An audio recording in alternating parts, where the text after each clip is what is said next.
In a world of natural beauty, a silent crisis is unfolding beneath the surface. Scientists say a new report, which shows the Earth's oceans are becoming starved of oxygen.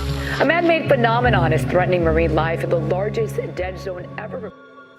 We already know that our oceans are warming, but what if I tell you that they can no longer breathe? For fish unable to flee, mass fish kill have been frequently found along the shores of coastal regions worldwide. Nature is angry, and we fool ourselves if we think we can fool nature. The head of the UN implores governments to act on this climate crisis. Millions of people around the world take to the streets, some of the largest climate protests in history. This detrimental effect is causing our oceans to turn green. The ocean supplies at least half of the Earth's oxygen. When algae photosynthesize, they create oxygen in the process.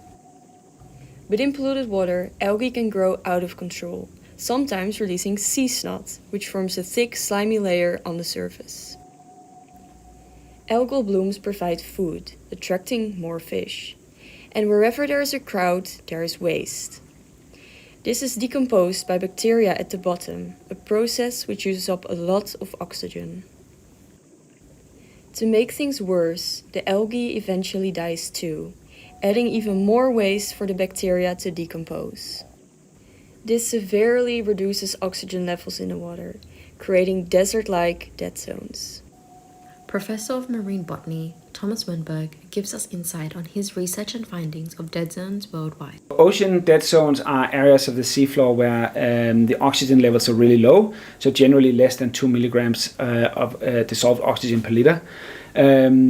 They are generally caused by runoff of nutrients from land, either from urban areas or from agricultural fields. And all of these excess nutrients increase respiration for phytoplankton blooms that fall to the seafloor and then respire all the oxygen as it breaks down. That is a problem because, well, all of the benthic animals and the fishes that live near the bottom require oxygen to breathe. And when they can't get that, if they can move, they move to areas where they can find oxygen, and if they cannot move, they simply die. So you have these areas where a lot of the marine life simply disappears because there's not enough oxygen for them to persist. Raw sewage enters the sea. 1.9 million tons of nitrogen seeps into the ocean, leading to a surface of sludge. Scientists call it mucilage, but many locals know this as sea snot. Hypoxic areas worldwide have almost doubled in the last 40 years, and this is due to dead zones, creating almost 4 million acres worldwide, with over 400 dead zones in the world. Dead zones are increasing in size and severity worldwide, highlighting the Gulf of Mexico and new areas like the Great Barrier Reef. Blue-green algae is toxic to humans and animals. Dead fish killed by a massive algae bloom. How to keep the blue-green algae from invading our waterways? A toxic algae bloom is spreading. An algae bloom, possibly the result of decaying organic matter? These nutrients come from various sources, such as climate change, an increase in CO2 and temperature, agriculture, chemical fertilizers and animal manure, and wastewater, untreated waters. It could be foamy, scummy, or a thick mat of slime on the surface of the water or along the beach.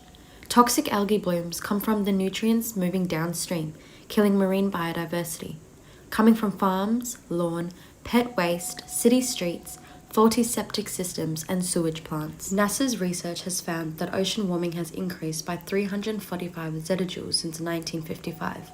Shown on the graph and the flashing red dot, we can see that ocean temperatures have significantly increased, contributing to why algal blooms have become more frequent.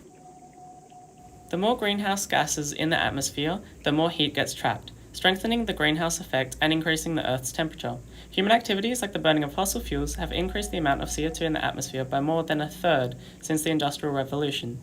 The rapid increase in greenhouse gases in the atmosphere has warmed the planet at an alarming rate. While the Earth's climate has fluctuated in the past, atmospheric CO2 hasn't reached today's levels in hundreds of thousands of years. Climate change has consequences on our oceans, our weather, food sources, and our health. Have humans caused this issue, or has dead zones been a thing of the past? Dead zones are a natural phenomenon as well. There has always been areas on the coast that are prone to receive nutrients from the land, for example around river mouths, and unnatural occurrence. But what is unnatural is the extent and the rate of increase in these events. We know that water worldwide is scarce, but now we need to consider what happens when the water's gone. Today, more than 40% of the world's population live in water scarcity regions, with 80% of wastewater untreated and discharged back into the environment. Our aim as an economy is to not waste any water that we don't need to, as water is already a very scarce resource. Fishermen can no longer hold on to their jobs. Düşündüğüm için de şu an geçimimizi sağlayamayacak dereceye geldi. Many economies are dependent on these local fisheries that export and import their belongings worldwide. The health effects of algal blooms are severe, causing adults and children to both be hospitalized or have severe reactions due to the toxins.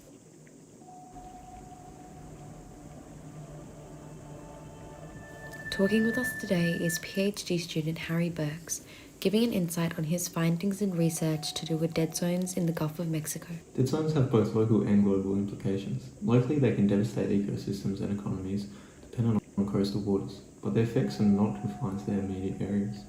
Nutrient pollution that contributes to dead zones often originates from agricultural and urban area upstream, affecting water bodies downstream and contributing to larger scale environmental issues. Most of the global dead zones are located along the coast of each region. This is due to nutrient runoff. Each spring, farmers fertilize their lands, and all of the urban and farm discharge, including nutrients such as nitrogen and phosphorus, are very important for the growth of phytoplankton. Incredibly, about 1.7 million tons of these nutrients are dumped into the Gulf of Mexico each year. Once the Gulf of Mexico receives this huge influx of nutrients, massive phytoplankton blooms occur. This is known as a dead zone, where the area becomes highly influxed with CO2 where no oxygen can escape.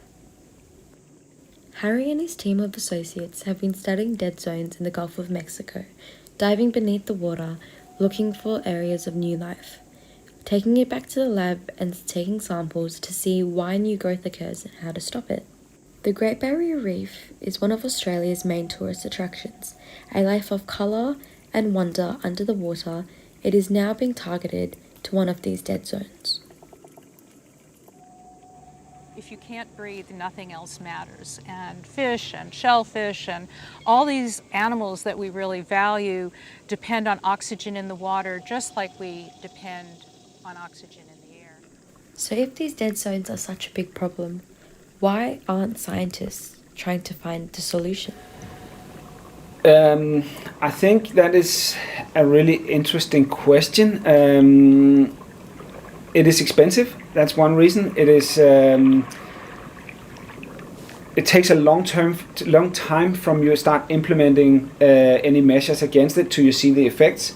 I grew up in Denmark, where the agriculture for 50 years or so have been putting a lot of nutrients into the coastal environments, and about 30 years ago it was decided to try and clean that up. It was done efficiently, but it took 30 years before the benefits carried through into the coastal ecosystem. So that's a very long time cycle on if you think about elections and things like that, and politicians promising how to spend our public money.